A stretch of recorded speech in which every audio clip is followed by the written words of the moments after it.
Hi guys! Mabuhay sa inyo lahat and my name is Ma'am Shirley. Ngayong araw na ito ay gagawa tayo ng another recipe negosyo. Ito ay 3-in-1 coffee na pianono. First, gagawa muna tayo ng meringue. At para maging successful ito, kailangan natin linisin na maigi ang bowl. Lagyan ito ng konting white vinegar. I-rub natin ito ng tissue, pati yung gagamitin nating whisk. Ito ay para matanggal ang lansa o yung may konti pa natitirang oil sa ating bowl. Hindi kasi ito masyado natatanggal ng tubig lang. First, gagawa muna tayo ng meringue. Sa isang bowl na may egg whites, batihin ito with electric hand mixer hanggang sa magkaroon na ito ng konting bula. Then, paunti-unti natin dito ilagay ang asukal. Ibit ito hanggang sa maging stiff peak.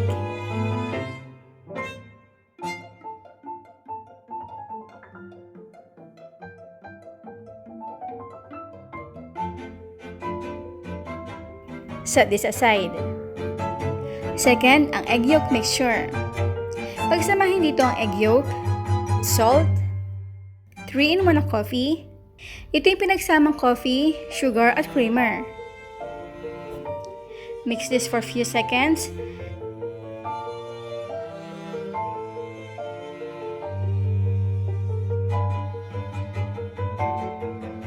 Tsaka natin dito ilagay ang melted butter at ang tubig. Haluin ulit ito. For dry ingredients naman, i-strain natin dito ang cake flour at ang baking powder.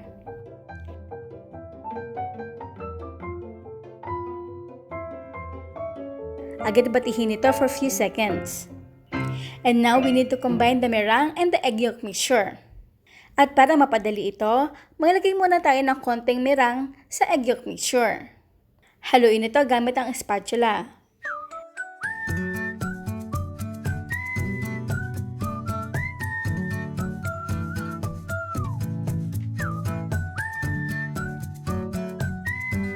Then, i-transfer natin itong lahat sa meringue mixture.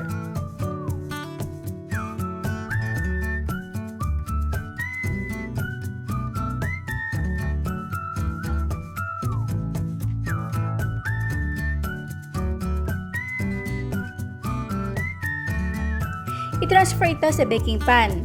Ito yung pan na nakalagay mismo sa aking 45-liter na electric oven na may sukat na 39 by 40 cm.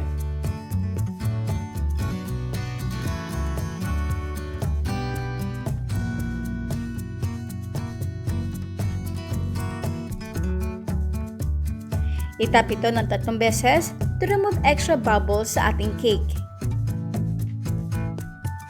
At i-bake natin ito sa na-preheated nating oven over 160 degrees Celsius for 10 to 12 minutes.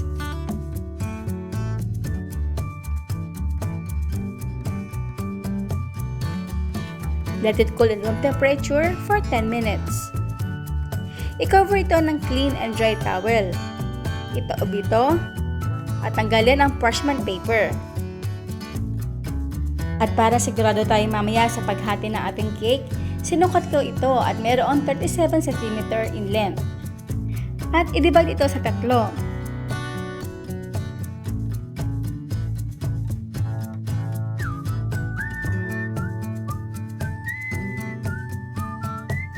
Nagupit na ako dito ng parchment paper na mas malaki pa sa sukat ng ating dinivide na cake. At binulburan ko ito ng powdered sugar.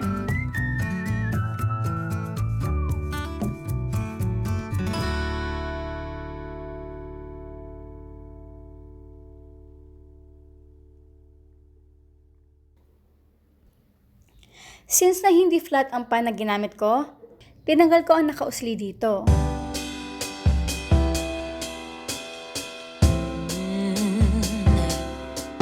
Oh, I'm slipping away, so don't let me go, nah, nah, nah. For classic feeling na ating pianono, magpahid tayo dito ng room temperature na margarine at budbudan ito ng konting sugar. I'm safe here in your arms. Tsaka natin ito irolyo, pahiga. Itong size na pianono na ginawa natin for recipe negosyo style ay mas maliit compare sa ginawa natin before na pianono. Ito ay para mas madali ilagay sa food container at mas madali itong kainin dahil ito ay bite size lang. It overflows. It's out of control, out of control. I'm in love. I'm in love. Yeah. I'm slipping away. Yeah. Just like I am dreaming. Walking around in this love haze. I wanna stay in this feeling. But let me know that I am safe here in your arms. I wanna stay, stay. I'm slipping away. Oh, so don't let me go now. Your love is exceptional. It fills me up. It's out of control, out of control. But baby, I love the rush. It overflows. It's out of control. Your love is exceptional. It fills me up. It's out of control, out of control. Baby, I love the rush. It overflows. It's out of control, out of control. I'm in love. I'm in love. Deep in love with you, baby, yeah. 'Cause your love is exceptional. Ooh. It's out of control, out of Ilagay ito sa ref for 1 hour. control. But I love the rush, yeah. Out of control, out of control. Oh, it all. Ito guys, ito yung pinagtabasan natin kanina na kasi hindi nga pantay yung ating cake pan, ay minabuti ko na tapyasin na lang ito or ikat yung pinaka-excess na nakaangat sa cake pan natin. So, tinagnan mo siya. Super perfect siya for pianono kasi kahit nilagyan natin ng sugar ng filling tsaka yung pinaka-covering niya na outer mamaya ay tama-tama lang yung tamis. Kasi ito, pag tinikman nyo ito alone, yung asin ito lang, ano siya, matabang. Hindi siya matamis, matabang talaga siya. Kaya, don't worry kapag malalagay kayo ng filling na sugar tsaka yung pinaka-covering niya sa pianono. Sarap? Kuha? Coffee.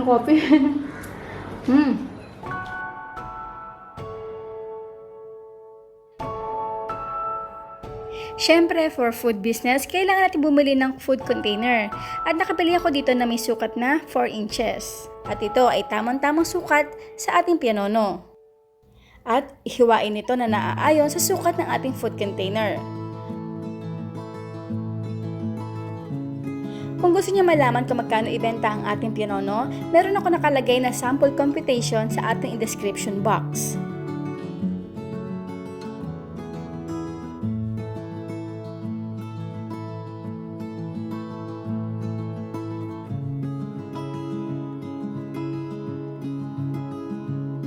And now is done! Our recipe negosyo, the 3-in-1 coffee, pianono. I hope you enjoy!